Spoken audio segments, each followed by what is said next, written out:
So why isn't sales a respected profession in many cases?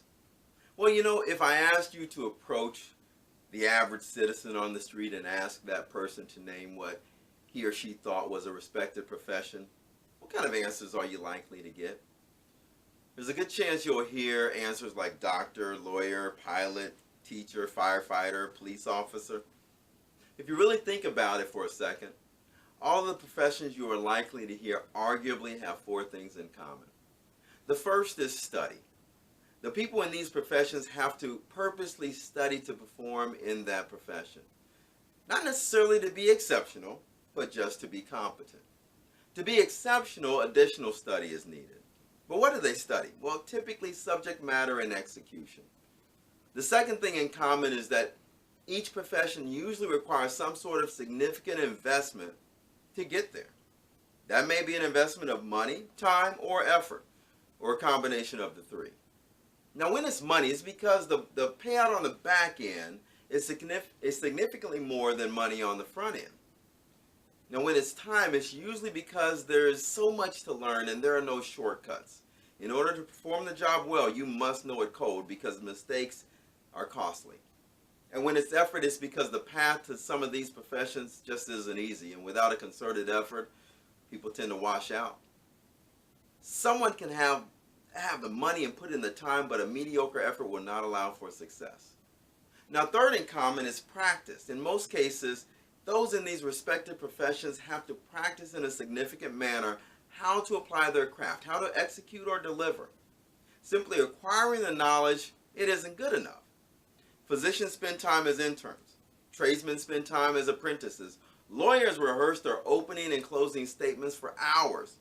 Professional athletes spend more time in their lives practicing than playing.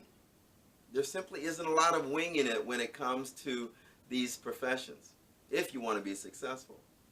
And finally, each of them have a system that they learn and consistently follow in executing their job. The system helps them to know where they are at all times. They don't necessarily try something new each time they attempt to do their job. They might refine things, but they're only refining their system. Having a system ensures that steps aren't skipped and mistakes aren't made.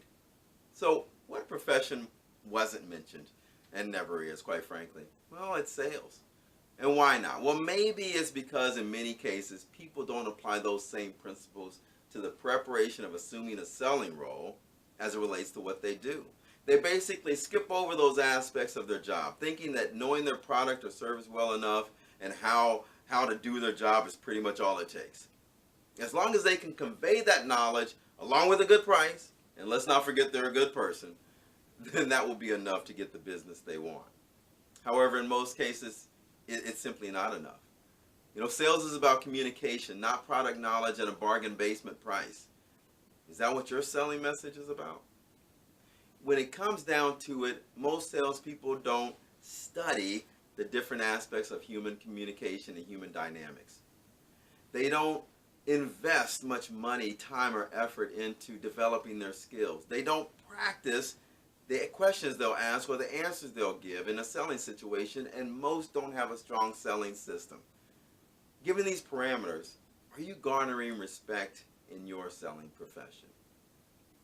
I'm James Albertson, and if you're looking for better business results and are curious about how Sandler provides a specific selling system and an environment where clients can invest the time and effort to study and practice the kind of communication and behaviors that will consistently allow them to grow their business, well, visit our website or sign up for our weekly newsletter.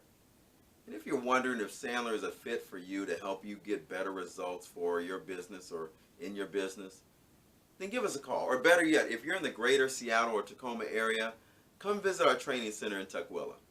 Until then, good selling.